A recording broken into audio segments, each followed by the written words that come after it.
This is Joe Kluter. Welcome back to the Race Shop.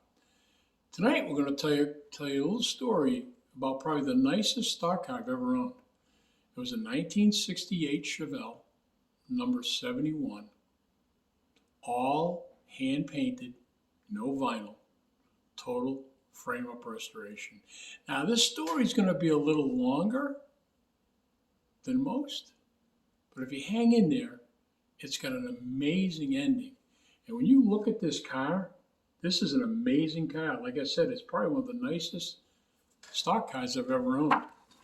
And this story is going to involve bedrooms, cancer, millionaires, bankruptcies, trust funds, and even the Mecum Auction. But I guarantee, if you stick around to the end, this has an amazing ending to the story. So it's 2004, getting ready for work. I'm on eBay. The car's for sale, no reserve, 5 minutes left in the auction, $3,800. I added $50 and I won the auction. That was a great car. Terry was watching me while I did it. She was all for it. But then she said, well, I have a question. Last week you bought a race car in northern Wisconsin. We're supposed to go get that. How are you going to get this one and that one when your trailer only fits one car? So we'll figure that out. But we're going to make it a great vacation. Great vacation. Go see Debbie and Patrick and the kids in Wisconsin. We drive to Ohio. I back down the driveway. Dennis, who I bought the car from, drives it out of the garage. It's even better than it looked in the pictures. In fact, I was hooking the winch up underneath the car. Underneath. On the cross member, under the motor, there's an American flag hand painted. Amazing car.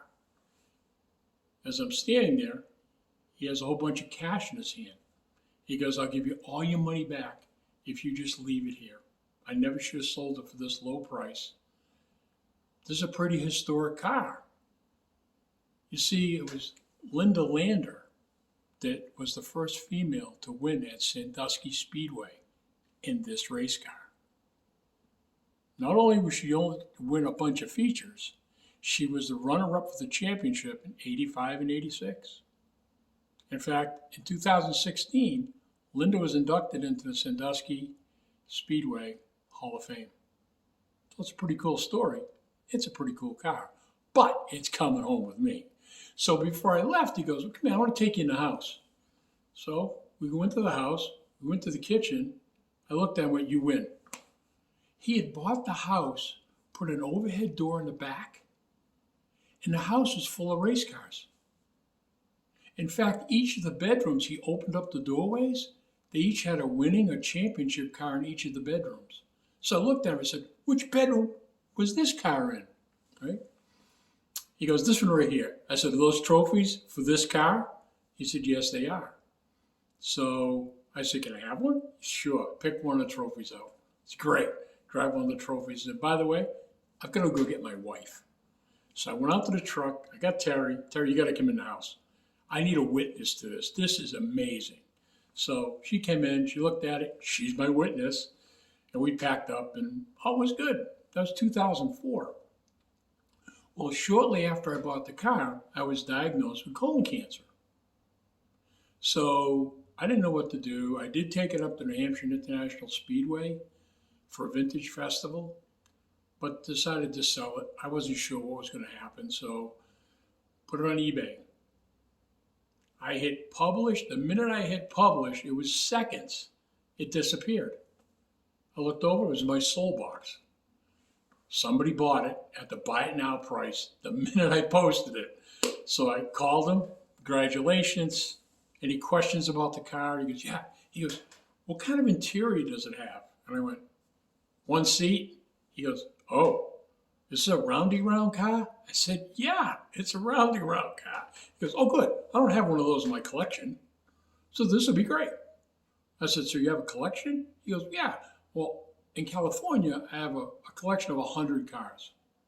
But my summer home up in Colorado in the mountains, I have an 8-bay log cabin garage where I keep my 8 favorite cars. And this one's coming up to Colorado. I went, okay, great. So we're talking and over the next couple of weeks, and he goes, hey, I bought an NHRA team. He goes, I want to get a 200-mile-an-hour license. I went, okay, great. Let me know how you make out.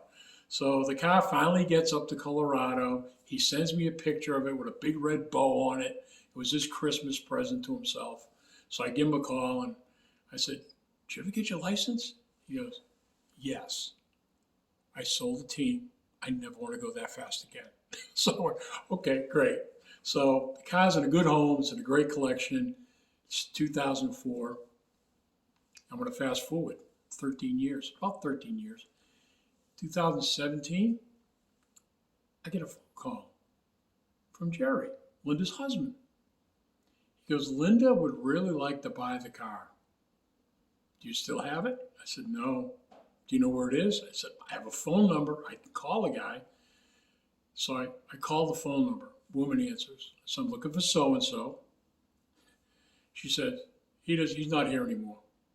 I went, okay. Why do you need him? I said, well, I sold a car to him, 13 years ago. And she goes, look, he went bankrupt. He lost everything. He's now driving for an auto parts store delivering parts. I can give you a cell phone number. I said, okay. I call him on a cell phone. He answers it. He remembers me. And I said, do you know who you sold that car to? And he goes, no, it was a trust fund out in Montana somewhere, some collection owned by a trust fund. Okay, so next couple of months, I took a couple of small ads out in some newspapers in a couple different cities around Montana. Reached out to some car clubs, posted some pictures. Nobody could help me.